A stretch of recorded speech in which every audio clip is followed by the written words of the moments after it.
अक्सर हम ये सोचते हैं ना कि ग्लोबलाइजेशन मतलब ये जो दुनिया का आपस में जुड़ना है, ये सब इंटरनेट और हवाई जहाज़ों की देन है। पर क्या ये सच है? असल में हमारी इस जुड़ी हुई दुनिया की कहानी सदियों पुरानी है और कई ज़्यादा दिलचस्प भी।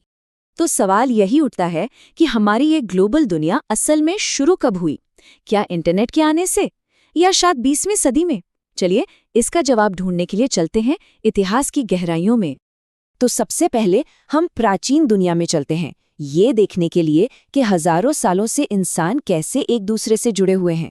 और देखिए, ये कोई आज की बात नहीं है। जरा सोचिए, हजारों साल पहले 3000 बीसीई में भी इंडस वैली सिविलाइजेशन का पश्चिम एशिया के साथ एक एक्टिव कोस्टल ट्रेड था।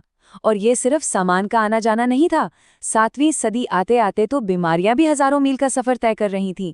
और 13वीं सदी तक मशहूर सिल्क रोड तो दुनिया को जोड़ने का एक जीता जागता सिंबल बन चुका था। सिल्क रोड जैसे रास्ते सिर्फ रेशम के लिए नहीं थे। अरे ये तो धमनियों की तरह थे, जिनसे सामान, पैसा, विचार, नई नई खोजें और यहाँ तक कि बीमारियां भी एक जगह से दूसरी जगह पहुंचती थीं।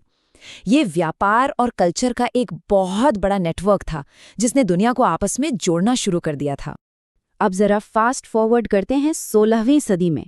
एक ऐसा दौर जब यूरोपियन सेलर्स की समुद्री यात्राओं ने दुनिया को हमेशा के लिए बदल दिया और ग्लोबल कनेक्शंस की रफ्तार को अचानक से कई गुना बढ़ा दिया।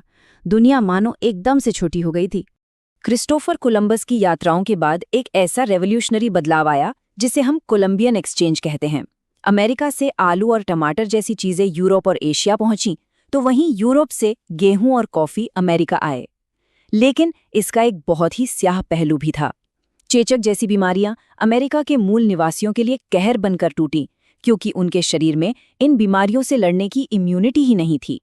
मैसाचुसेट्स बे कॉलोनी के पहले गवर्नर जॉन विंथ्रॉप का ये कोट देखिए। ये चौंकाने वाला है। ये दिखाता है कि कैसे बीमारी को एक ट्रेजेडी की तरह नहीं, बल्कि जीत को सही ठहराने का एक डिवाइन सिग्नल माना गया। मतलब ये सिर्फ बीमारी नहीं रही, ये एक हथियार बन गई। आलू की कहानी को ही ले लीजिए। ये इस एक्सचेंज के दोनों पहलू दिखाती है। इसने यूरोप के गरीबों को बेहतर खाना दिया, जिससे उनकी उम्र बढ़ी।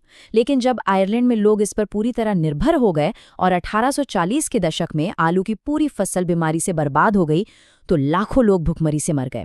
ये दिखाता है कि कैसे ग्लोबल कनेक्शन एक ही समय पर वरदान और अभिशाप दोनों हो सकता है। अब आते हैं 19वीं सदी पर। एक ऐसा वक्त जब इंडस्ट्रियलाइजेशन और रेलवे जैसी नई टेक्नोलॉजीज ने मानो दुनिया को फास्ट फॉरवर्ड कर दिया। तो हुआ ये कि जब ब्रिटेन ने अनाज के आयात पर लगे कॉर्न लॉज को हटाया, तो बाजार में बाहर से सस्ता खाना आने लगा। इसका नतीजा, यहाँ के किसान तो बर्बाद हो गए और उन्हें काम की तलाश में अमेरिका और ऑस्ट्रेलिया जैसे देशों में जाना पड़ा। और यहीं से एक ग्लोबल लेबर मार्केट की शुरुआत हुई। और ये कोई छोटी मोटी तादाद नहीं थी। अंदाज़ा लगाइए, 19वीं सदी में करीब 15 करोड़ लोगों ने बेहतर भविष्य की तलाश में समुंदर और महाद्वीप पार किए। खाने की बात चल ही रही है तो जरा 1870 के दशक के यूरोप की कल्पना कीजिए। ज्यादातर गरीब लोगों के लिए मीट खाना बस एक सपना था, एक महंगी लग्जरी आइटम। लेकिन फिर आया एक टेक्नोलॉजिकल मिरेकल, रेफ्रिजरेटेड शिप्स, यानी ठंडे बक्से वाले जहाज। और इसने सब कुछ बदल कर रख दिया। कैसे?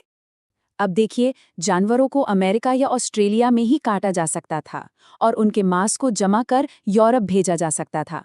इससे हुआ ये कि शिपिंग कॉस्ट एकदम से गिर गई और मीट अब आम लोगों की पहुंच में था। बेहतर खाना मतलब बेहतर सेहत, और इसने सोशल पीस को बनाए रखने में भी मदद की।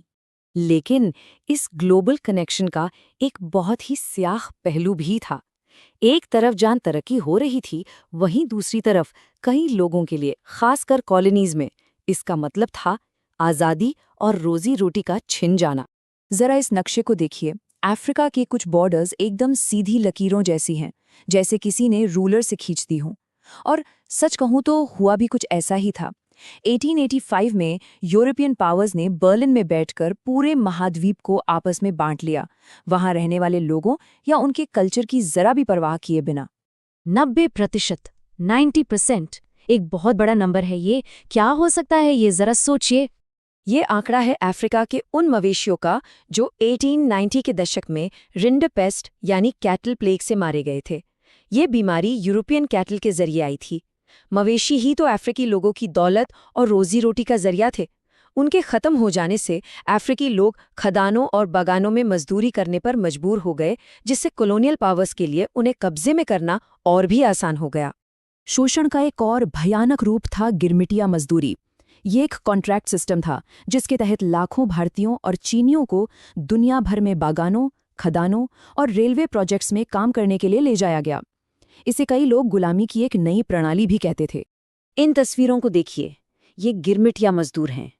इनकी पहचान के लिए तस्वीरें तो ली गईं, लेकिन उनके मालिकों के लिए ये इंसान नहीं, सिर्फ एक नंबर थे। ये दिखाता है कि ये सिस्टम कितना अमानवीय था। राम नारायण तिवारी जैसे मजदूरों की आपबीती उस दर्द को बयां करती है जो उन्होंने झेला। काम के हालात बेहद खराब थे, कोई लीगल राइट्स नहीं थे और छोटी सी गलती की भी बड़ी सजा मिलती थी।